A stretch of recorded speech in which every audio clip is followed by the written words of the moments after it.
স্বামীর সংসার ছাড়ার আগে বাংলাদেশের মেয়েদের ১০০ বার নয়, বরং হাজার হাজার বার ভাবা উচিত। আজ হয়তো স্বামী কিংবা শ্বশুরবাড়ির পরিবেশ আপনার জন্য অসহনীয় লাগছে, কিন্তু এই মুহূর্তের কষ্ট থেকে মুক্তির জন্য যে সিদ্ধান্তটি নিতে যাচ্ছেন সেটার প্রভাব আপনার পুরো জীবনের উপর পড়বে।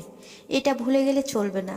অনেক সময় দেখা যায় কিছু মানুষ আবেগ দেখিয়ে মায়া কান্না করে বা নিজেদের অভিজ্ঞতা না ভেবেই বলে বসে, সব ছেড়ে দাও, আলাদা হয়ে যাও, নিজের মতো বাঁচো।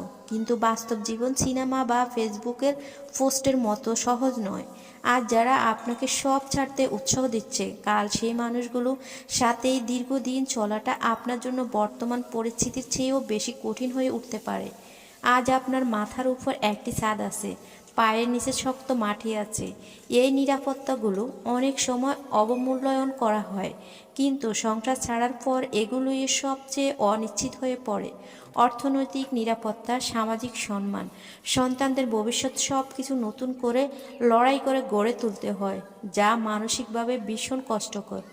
তাই কোনো চূড়ান্ত সিদ্ধান্ত নেওয়ার আগে শুধু আবেগে ভেসে যাবেন না। প্রয়োজন হলে ১০ জন ডিভোর্সি নারীর সাথে কথা বলুন, তাদের জীবনের বাস্তব গল্প শুনুন। ঝকঝকে কথার আড়ালে একাকিত্ব, সংগ্রাম আর নীরব কষ্টগুলো জানুন।